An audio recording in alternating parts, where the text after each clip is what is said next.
Hi, my name is Dylon. I'm part of the boys.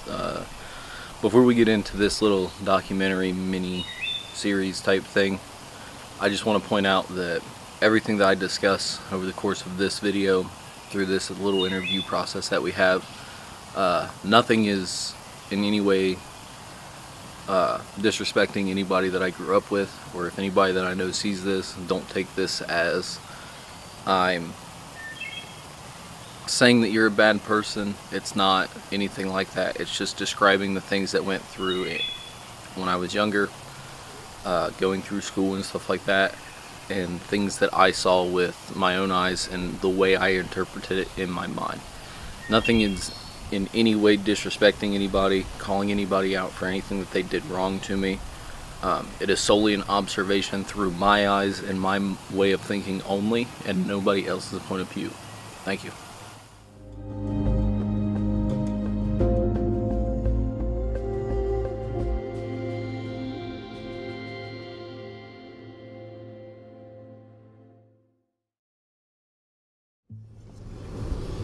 So we're getting ready to go to South Illinois Avenue.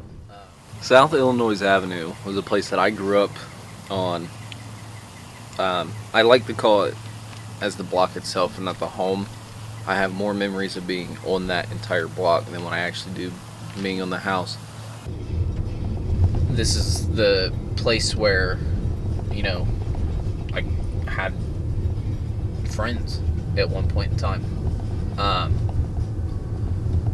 They were just kids that were on the block and lived on the block, but it's pretty much where I grew up, where I have the most memories when I was younger at, interacting with other kids and stuff like that. Because I didn't have a whole lot of friends going through elementary school. A lot of the kids just kind of stayed away from me and stuff like that. You can actually see the house from here. This entire block, so the entire block stretches, or the entire street I should say, stretches from this stop sign here at this intersection, that's a hard word for me to say, and then it stretches all the way down to the end of this road that we're turning on now. I grew up I want to say, basically since I was born. I pretty much grew up there all the way up until we got our house, and I think we were in, I want to say about the third grade or so. Most of my time was spent at this house over here on the left. This is where I grew up. The porch has been there since, I don't know, maybe second grade. And pretty much everything else has been... Actually, no. The porch has been there since before then. I was around when it got built. I helped a little bit. But most of the time I spent was at this house. There used to be a pool over here in this little open empty spot where you can kind of see in between the building. It goes back to that little brown trailer. I'm not sure what color it is. That right there used to be a pool, and that's where me and one of the girls I grew up with, which I've always looked at her as being like family. Pretty much most of the kids I've always seen as being family. I have a lot of memories of being around kids on the block. I kind of look at some of them as family because they were the only people I had that was that old. Mostly everybody on the block was, around my age, or they were our grandparents or parents or something like that. So there really wasn't a whole lot of kids. It's maybe 5 or 6 of us. If I looked at them as family, I would do anything for them, that type of thing. There was a specific memory that I had when I was younger of me and the girl that lives down here by the stop sign behind us. We had this little Tykes seesaw type thing, and it just looked like a red boat, and it had 2 handles on it. I don't even remember how old I was, but I heard noises coming from it, and I pulled it back, and there was a bird. And me and the girl down by that house took care of this bird. one day, we went to go take care of the bird and it wasn't there. So at that moment, I kind of realized exactly how much I cared about her. It wasn't something that was like a really big thing to an adult. It was just kind of something that's like, it meant a lot that she wanted to be next to me and take care of that bird with me and stuff like that. Even though we had no conversations other than on the block. We never talked to each other in school because she was a year older than me. But it was really nice to see how much she cared enough to want to be next to me and take care of that bird.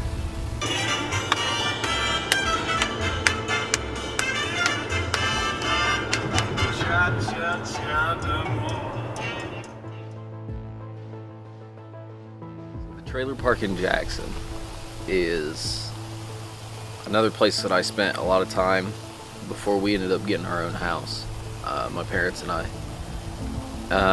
That's where my Aunt Terry originally lived at. Most of the videos that we recorded and stuff like that used with family-friendly content, the very first one that we did, and a couple of the other things that we did around the pool. Most of that was recorded at the house she lives in now, but it wasn't exactly the house that I spent time with her at a whole lot. It was a real, like, big huge roundabout. Like, it was all one thing. There was one exit, there was one entrance. I didn't really spend a whole lot of time outside of the trailer park. I spent most of my time inside. And this is where I want to say I spent a decent portion at. Obviously I spent most of my time on South Illinois Avenue, but this right here is a big portion. Like, on this back porch, the new people have probably redone this, but I don't really remember much about that back porch. I don't think there was one. There used to be a wiffle ball, little tiny pillar that sat maybe 5 to 10 feet away from the edge of the porch, and I would just probably spend 4 or 5 hours, what felt like 4 or 5 hours to me, just hitting wiffle balls trying to hit the brown building. That brown building is the same building that's been there too. That building has never changed. But I used to try and hit it as hard as I could to get it all the way to that building, which is probably where I ended up figuring out how to hit so far in T-ball, because I distinctly remember Aunt Terry was there, Mom and Dad were there, there was a good bit of family members there, and it was a T-ball game and I was on the Rugrats, and I hit this ball all the way into the outfield, and none of the other kids hit it into the outfield. So I felt really good about that. It's kind of nice. Mainly spent most of my time either playing on the computer or playing Xbox with my dad. We played Halo together. I remember he bought me Tony Hawk's Underground 1 because I liked skateboarding and Tony Hawk stuff. It's also the place where I watched the TV shows that my mom didn't like. So like Ed, Edd and Eddy and shit like that, because she thought it was too stupid. There for a while she thought SpongeBob was too stupid, and then she saw Ed, Edd and Eddy and she goes, Jesus Christ, SpongeBob was like Teletubbies compared to what Ed, Edd and Eddy is. So I ended up watching most of that stuff there. I ended up developing a love for certain TV shows, like Ed, Edd and Eddy's one of them. The Powerpuff Girls, I really liked watching that when I was younger. I don't know why, it was a great time, it was funny. But that's mainly, most of the memories I have is like playing games with my dad, playing games with the computer. The Finding Nemo computer game, like, most people talk about how Dark Souls and shit like that's a hard game. If you never played the point and click adventure for Finding Nemo on a PC, you don't know what tough game it is. So it's kind of rough to say Jackson House. I actually don't know the name of the house, like the street that it's on or anything like that. I just know how to get there.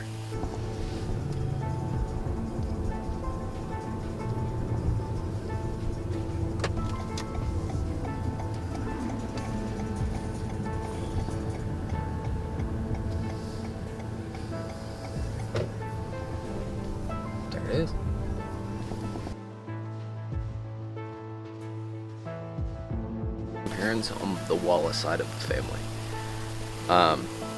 My great-grandfather was a World War II veteran. I have memory. Luckily, I have memories of him. And then my great-grandmother, you know, she's just goofy. I mean, from what my understanding is from other people's perspective of her, that was around when she was younger and she wasn't gone. They said that she was a hateful woman. She kind of like kept to herself, but she didn't like a whole lot of people and stuff like that. So it really makes me feel good that she had enough love for me and, you know, Dad, and pretty much she cared about her family and she didn't give a shit about anybody else. And I love that, because that's kind of like the way that I am, really. If I treat you as somebody that I absolutely care about, your family, or you're somebody that's friends with me that I consider to be family, I'll do anything for you. But apart from that, you can go kick rocks and go fuck yourself, because I don't want anything to do with it. I found my great-grandparents' crutches, and this is how old these crutches were. They were completely made out of wood. They weren't, I think it's aluminum that they use now. I decided, and they were way too big for me. I think I was probably about 4. And I just played on them nonstop, to the point to where I almost fell flat on my face, because I was actually trying to walk. I thought they were stilts, so I was trying to hold on to them, completely bring my legs up off the ground and walk like they were a pair of stilts. Didn't work at all, at all. So I think that's probably, it's a small memory, but it's a funny memory to me. But it was really nice having memories with my great-grandfather. He told me about some of the things that he did when he was battling Japan during World War II. He showed me a rifle that he got back from one of the Japanese soldiers that he found and took back as a trophy that he actually used during the war when he ran out of ammo. My grandmother did everything she could for me. If I was hungry, she always constantly asked me if I had eaten anything yet, or if I was hungry or something like that. So I don't have too many memories, because they were both, and my grandfather died when I think I was in the 1st grade, somewhere around there. And then my great-grandmother passed away, and I want to say about between 5th and like 8th grade. So it's kind of something that's like, I spent a lot of time with my grandmother, but it wasn't so much as, you know, having fun. It was making sure she had everything she needed, because when it was that point, I think she was probably about 80 or 90, somewhere around there. So her hearing was gone and stuff like that. And, you know, me and Dad would go in and make sure she's got everything she needed. We'd go grocery shopping for her, stuff like that. So most of the memories I have is some of the stuff from when I was younger, like stuff that I got from her for Christmas and things like that. Like, I still have a pair of sleeping pants that she handmade. They were like this blue color, kind of like the sky type blue. And then it had like patches on it that were all Ohio State. She made them by hand, and she made them for me, so that was kind of cool. But I've still got those. It's just I don't know where they are, but I still have them somewhere. But that's pretty much most of the memories that I have from that house, just because I was so young.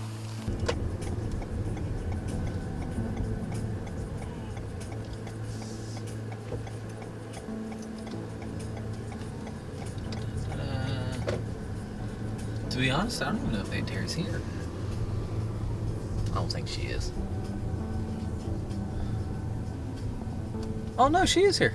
Look at that. Aunt Terry's house is, well, now it's a place where a lot of the family-friendly content videos, a lot of the pool videos that we did on the boys' channel, that's where a lot of that stuff got filmed.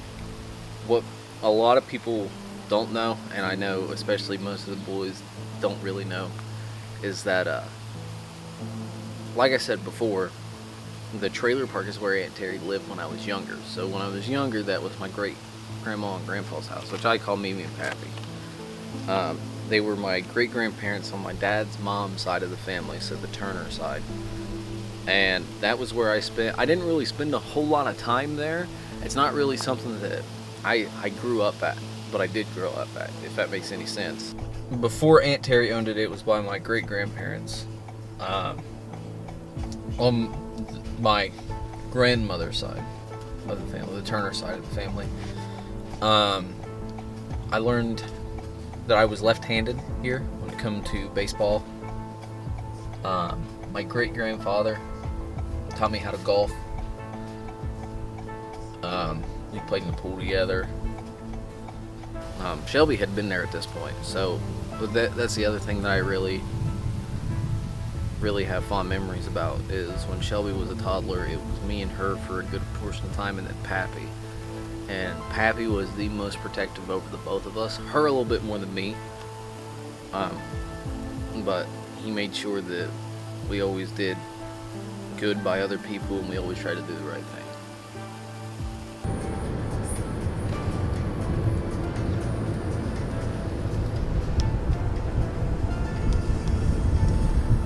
We are rapidly approaching a house that I have a lot of time in.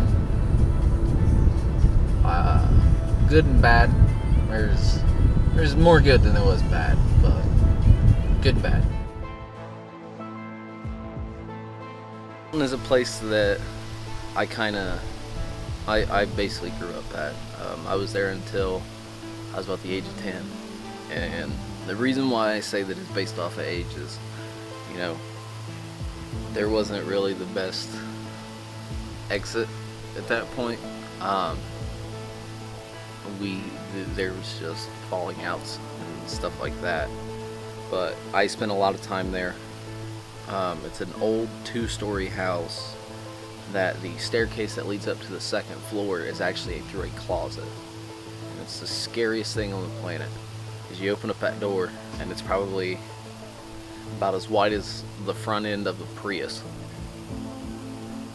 and that's how far up the staircase goes. Like, it is very, very, very small. I refused to go anywhere near the second floor of that place, and unless somebody went with me or I had to go up there. It was a fight to get me to go upstairs sometimes. Like, if I had to do something, I could walk up there with somebody, and then if they left me, I had a problem. Like, I started to freak out because there was something about it that I just didn't like being up there. This is where the whole, what I consider family and what is actually my family kind of go out the window. I have a lot of aunts and uncles, and it's friends of the family that I grew up around that I've always looked at as aunt and uncle, and I still call them my aunt and uncle.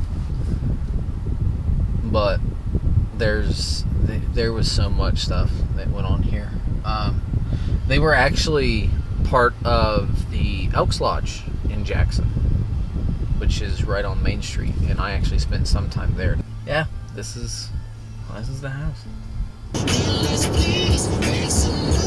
So Wellston is the combination of my old house that we used to live in before we moved to the location that we're filming this section at now, the high school, the ball fields that are just down from the high school that are across the road from the old house, and Lake Elma. This is where the house that we moved into when I was in, I want to say the 3rd grade up, maybe a little bit of 2nd grade, I can't really remember. I spent pretty much all my life there up until here recently when we moved in 2020. I went to school at Wellston High School. That's where I started making friends and actually being around people constantly every single day. Can't really say that a lot of those people that I talked to and made friends with actually stuck with me all this time, but it's still a place where I met all the boys at. I actually, with Derek, I spent a lot of time with Derek when I was younger, when we would go to birthday parties and baseball and stuff like that together at the ball fields. But Derek wasn't ever around me in school. He kind of like drifted off and did his own thing. So most of the boys and stuff like that I met through band.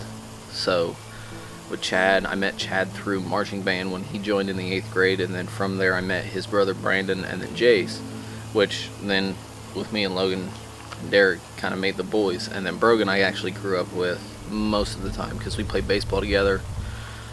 Me and him would always hang out at his dad's shop. It was just kind of like Wellston as a whole is where I spent most of my time doing fishing tournaments at the lake. A lot of the stuff that happened at the ball fields was what I said earlier about my great-grandfather being there and stuff like that. So Wellston as a whole was just a place where I started becoming a better person and everything like that. It's been so long since I've driven down this road.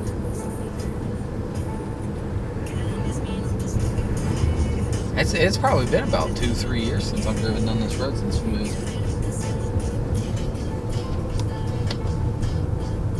Man, it's weird.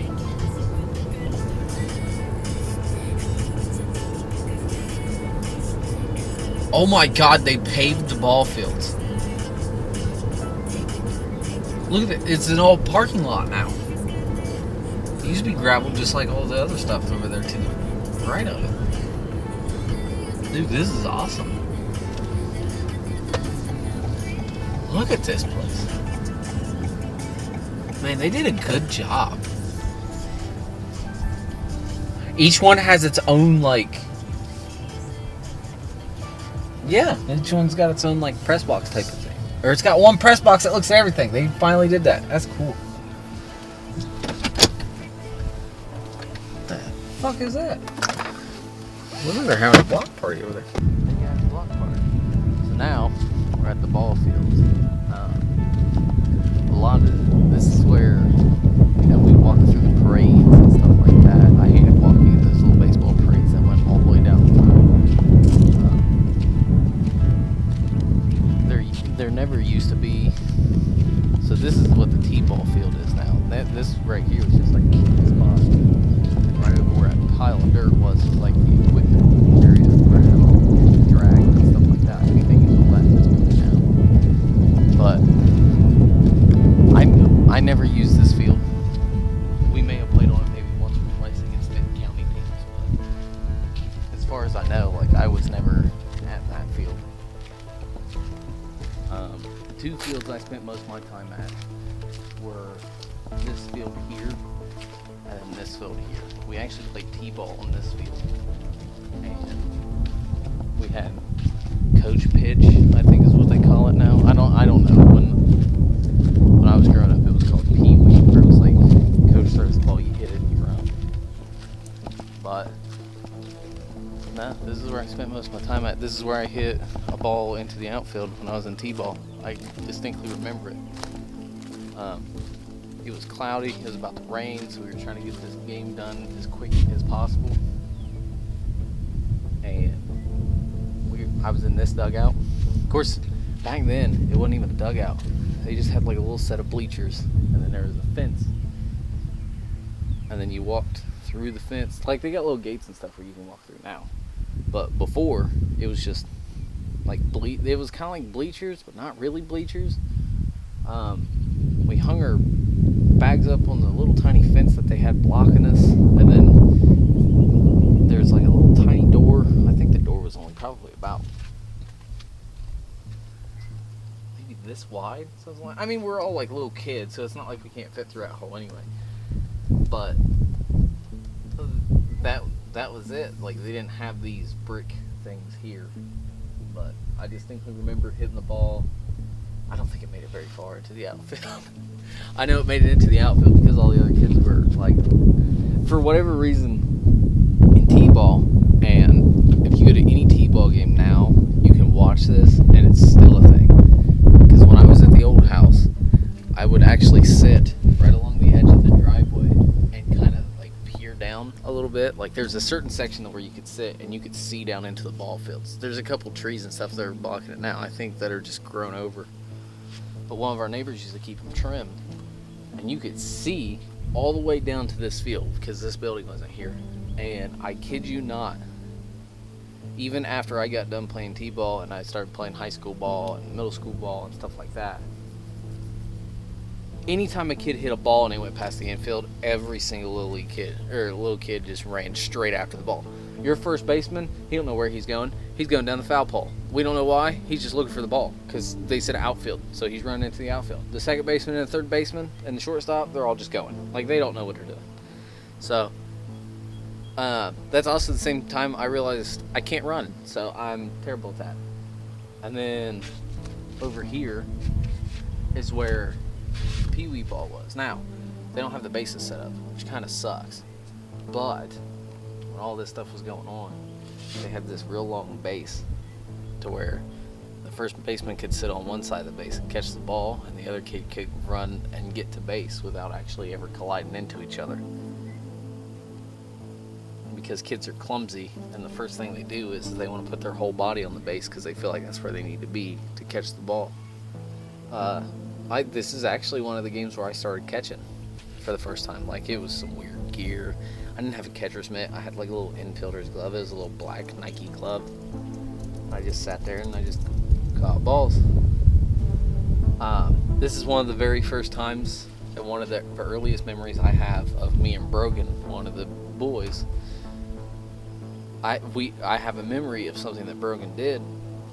I was catching, and a kid came to slide.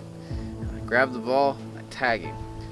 Brogan's in the dugout. Brogan comes running full force out of the dugout, and his dad is the coach of this team. He runs full force out of the dugout, gets like right about this far away from this kid who's still laying on the ground after he slid, and he just goes, "You're out," right there, and then he runs back into the dugout. He had no reason for doing that, but he did it anyway, and it's probably one of the funniest things that I remember that Brogan ever did that I found hilarious, to the point to where when we came back in the bat, I couldn't physically hit the ball because I was laughing so hard at the stupid things that he did.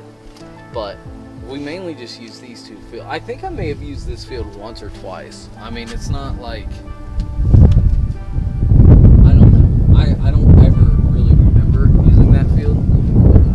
This place is where I started umpiring too when I was in high school, Paul. One of the guys that umpired our games, his name's Jamie.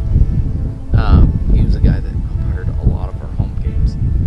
He asked me if I wanted to do a little bit of umpiring, just make a little bit of money. It's during the summertime, we don't have ball going on, but the kids do. I said, well, sure. And it was like minor league softball.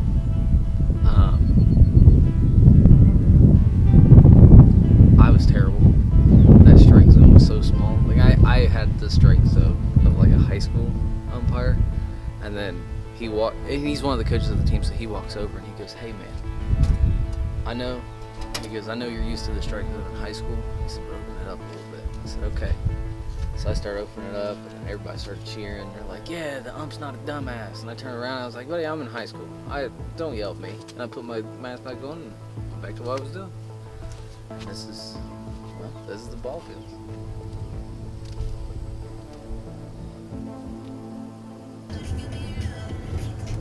So are they going to start playing football on that field?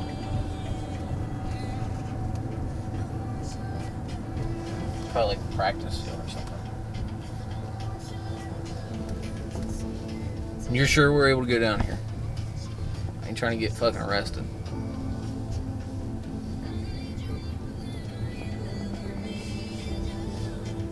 Well, here's the high school.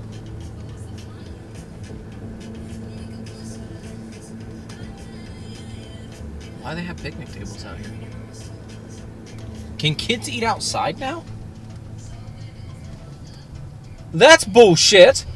We had to be cooped up indoors with this shitty ass AC to where it only got cold sometimes, and then when it did get cold, it was colder than shit. It looks like they moved the practice field over. I forgot that we had a soccer team because they couldn't play in the beginning. Well, I guess this is the practice field. I mean, it's not really the practice field because our practice field was kind of like on the other side where this fence is. Like, I mean, you can see it. You can tell where the dead grass is right over here by the sides of the fence. I mean, it pretty much goes from right about here all the way to that smaller fence around where the track is. obviously it's, it's a lot different because they finally managed to get the funding to make the track, even though, kind of would have been nice to have all this shit when we were in school, but who cares at this point. I guess this is the practice field now. This is where I started in marching band in the 7th grade. My timpani, I know exactly where it was set too. My timpanis were set right here. The entire press box, which is this thing now, it used to be just like an old, like 1950s style scaffolding because we didn't have barely enough funding to even fund half of the equipment we used, let alone buy one of these godforsaken things. But all of that stuff was over there, and all of our practice field was like where this fence was. This is where I made most of my friends. They were all upperclassmen. My cousin, Grant, he was the section leader of the pit. He's not really my cousin. I've just grown up around him, and I've always looked at him as family, so to me, he's my cousin. But we always sat up, like right around there. Like this concrete pad, I don't think used to be this far out either. Sit right here, but my timpanis used to sit down a ways. I think we were probably about 5-10 feet away from where the dumpsters were put in, and this is where I learned everything. I learned how to march. I learned what punishment is. There's a difference between getting punished by your parents and being punished in band. This place taught me a lot. I mean, good and bad. There's some things that I do that, looking back on it, wasn't right, but it was stuff that I got taught when I was in band, and it's the ways I carried myself when I was in band, so it wasn't exactly the most healthiest way to feel about certain things. But, I mean, it's kind of like all I knew. There was a time where I had relationships while I was in band. People that I really cared about. What are you looking for? I said, what? He goes, what are you looking for? And he's all in his Kroger outfit. I said, I don't even remember what it was I was looking for. I said, I don't know. I didn't realize it was him. I said, turn around. I said, Roby. He goes, yeah, what are you looking for? I said, I don't know. Dad sends me to go get some stuff. I go get stuff. He goes, you don't know what it is you're looking for? And I said, no, I don't. Oh my God, they have a staircase. They have an entire path that leads from the high school to the middle school and the intermediate school. What in the hell? Pisses me off. Hey, when I was in marching band, guess what I had to do? After every day through school, even before 8th grade, even when I was in the 7th grade, I had to walk all the way down. Guess what? There wasn't a path. I had to walk all the way down a grass goddamn hill to get down to the high school in order to go into band so I could practice. And then, once 8th grade hit, Willett was in charge, our actual band director. He was in charge of middle school band. So guess what ended up happening then? The 8th graders had band down at the high school because most of us were in marching band. Where does the problem hit? Oh, I don't know. There's no path for us to walk down. Now they get a path. Makes me want to crash my car into a tree. Why does everybody else get handed shit and we had to deal with all the bad stuff? We're about to go.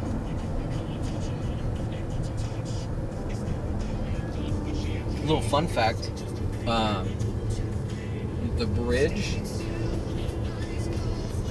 you actually couldn't use the bridge when I was growing up. Like, you couldn't go to the island because they were redoing the bridge itself and they were making it better. So there was probably a long time when I was younger where you actually couldn't go to the island and it was completely blocked off. A little fun fact about this place. Who parks their truck on oncoming traffic side of a street? I don't care if he's a park ranger or not. That's stupid. Everybody's having birthdays. Everybody's got birthdays. So, right where that swing is, it's going to be a lot easier for me to explain it this way. So that swing is the exact spot that we'd always set up when I was younger and we did fishing tournaments out through here. It was always like little kid, like youth tournaments. You had like biggest fish, smallest fish, heaviest fish, lightest fish. Like it was just something that would make the kids happy and feel like they accomplished something. They had like a ton of different categories. Funny part is, if you won any of those, you got savings bonds.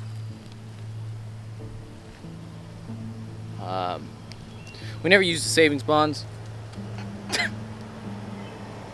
Thinking back on it, if we did use those savings bonds,